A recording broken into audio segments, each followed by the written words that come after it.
નમસ્કાર દર્શક મિત્રો, આપ જોઈ રહ્યા છો સમાચાર બુલેટિન। કાચબાનો શિકાર કરવો પડ્યો ભારે, ફોરેસ્ટ વિભાગે 4 પરપ્રાંતિ શખ્સને ઝડપી લીધા। ભાવનગર શહેરના એરપોર્ટ વિસ્તારમાં કાચબાનું માંસ બનાવી તેનું સેવન કરનાર 4 પરપ્રાંતિ શ્રમિકો સામે વન વિભાગે કડક કાર્યવાહી કરી છે। ફોરેન્સિક રિપોર્ટના આધારે ચારેય આરોપીઓની અટકાયત કરી તેમને કોર્ટમાં રજૂ કરવામાં આવ્યા હતા। જો કે કોર્ટે આરોપીઓને જેલ હવાલે કરવાનો હુકમ કર્યો છે। શું છે સમગ્ર મામલો, જોઈએ આ અહેવાલમાં। વીઓ ભાવનગરના એરપોર્ટ વિસ્તાર નજીક કાચબાના શિકાર અને તેના માંસના સેવનની ઘટનામાં વન વિભાગે 4 પરપ્રાંતિ શ્રમિકોને ઝડપી પાડ્યા છે। પકડાયેલા આરોપીઓમાં બિહારના રહેવાસી વિજયકુમાર મહંતો, આનંદકુમાર મહંતો, રામપુકાર પાસવાન અને રવિન્દ પાસવાનનો સમાવેશ થાય છે। પ્રાથમિક તપાસમાં સામે આવ્યું છે કે આરોપીઓએ એરપોર્ટ નજીક આવેલા તળાવમાંથી 2 કાચબા પકડ્યા હતા, જેમાંથી એક કાચબાને જીવતો રાખવામાં આવ્યો હતો, જ્યારે બીજા કાચબાનું શાક બનાવી તેનું સેવન કરવામાં આવ્યું હતું। વન વિભાગને મળેલી બાતમીના આધારે 23મી તારીખે સ્થળ પર તપાસ હાથ ધરવામાં આવી હતી। ત્યાંથી કાચબાના માંસથી તૈયાર કરાયેલા શાકના નમૂનાઓ લઈ ફોરેન્સિક તપાસ માટે મોકલવામાં આવ્યા હતા। ફોરેન્સિક રિપોર્ટમાં કાચબાનું માંસ હોવાની પુષ્ટિ થતાં વન વિભાગે ચારેય આરોપીઓની અટકાયત કરી તેમની સામે વન્યજીવ સંરક્ષણ અધિનિયમ હેઠળ ગુનો નોંધ્યો હતો। આરોપીઓને ભાવનગર કોર્ટમાં રજૂ કરી વધુ તપાસ માટે 3 દિવસના રિમાન્ડની માંગ કરવામાં આવી હતી। જો કે નામદાર કોર્ટે ચારેય આરોપીઓને જેલ હવાલે કરવાનો હુકમ કર્યો હતો। કોર્ટના આદેશ બાદ વન વિભાગે આગળની કાયદેસરની કાર્યવાહી હાથ ધરી છે। વન વિભાગના અધિકારીઓના જણાવ્યા અનુસાર કાચબો વન્યજીવ સંરક્ષણ અધિનિયમ 1972 હેઠળ સંરક્ષિત પ્રાણી છે। તેના શિકાર, વેચાણ, સંગ્રહ અથવા માંસના સેવન જેવા કૃત્યો ગંભીર ગુનો ગણાય છે। વન્યજીવો પર્યાવરણનું સંતુલન જાળવવામાં મહત્વપૂર્ણ ભૂમિકા ભજવે છે। ખાસ કરીને કાચબા જળાશયોને સ્વચ્છ રાખવામાં મદદરૂપ બને છે। તેથી તેમના ગેરકાયદેસર શિકાર સામે કડક કાર્યવાહી જરૂરી હોવાનું વન વિભાગે જણાવ્યું છે।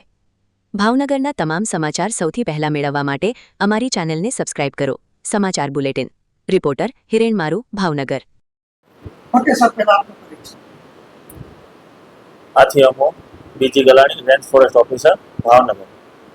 સર, જે ઘટના બની છે કાચબા જે છે શેરવી બદલા તેમની શિકાર કરવામાં આવ્યો છે, કેટલા આરોપી છે, તમામ રેડની પ્રક્રિયા કેવી રીતે કરવામાં આવી છે અને આરોપીઓના ભાવનગર વન વિભાગમાં ભાવનગર ક્ષેત્રીય રેન્જ હેઠળના ભાવનગર સિટી વિસ્તાર, યુવા એરપોર્ટ વાળો જે વિસ્તાર છે એ એરપોર્ટના કન્સ્ટ્રક્શનના કામના ભાગરૂપે એજી કન્સ્ટ્રક્શન કરીને જે કોઈ કંપની અંદર કામ કરતી હતી એના પરપ્રાંતીય બિહારના જે મજૂરો એરપોર્ટ ઓથોરિટીની પ્રીમાઇસીસ વાળા એરિયામાં કબજાવાળી જગ્યામાં રહેતા હતા।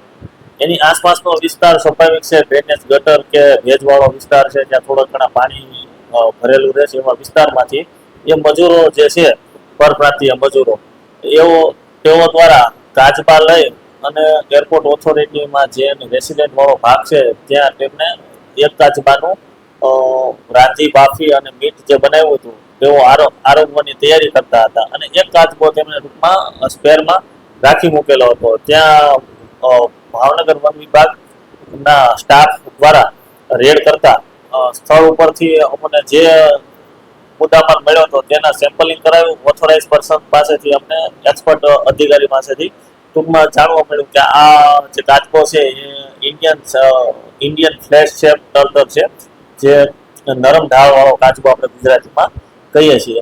આ કાચબો વન્ય પ્રાણી સંરક્ષણ અધિનિયમની અનુસૂચિ 1માં સમાવિત છે, જેથી તેમને ફરજિયાત જે કોઈ ગુનામાં સંડોવાયેલ હોય એ વ્યક્તિઓની તારીખ 24ના રોજ અમો તથા અમારા સ્ટાફ દ્વારા અટક કરવામાં આવેલ। બાદમાં તારીખ 25ના રોજ નામદાર કોર્ટમાં તેઓને રજૂ કરતા નામદાર કોર્ટે આ તેઓના જામીન નામંજૂર કરી અને આરોપીઓને જિલ્લા જેલ હવાલે કરવામાં આવ્યા છે।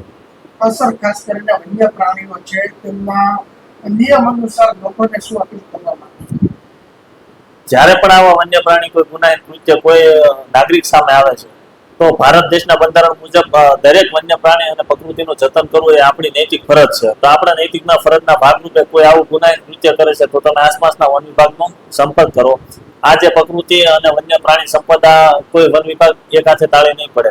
તો જ્યારે લોકો અને વન વિભાગ બંને મળીને આગળ કામગીરી કરશે તો આપણું પ્રકૃતિ અને વન્ય સંપદાનું આપણે જતન કરી શકશું।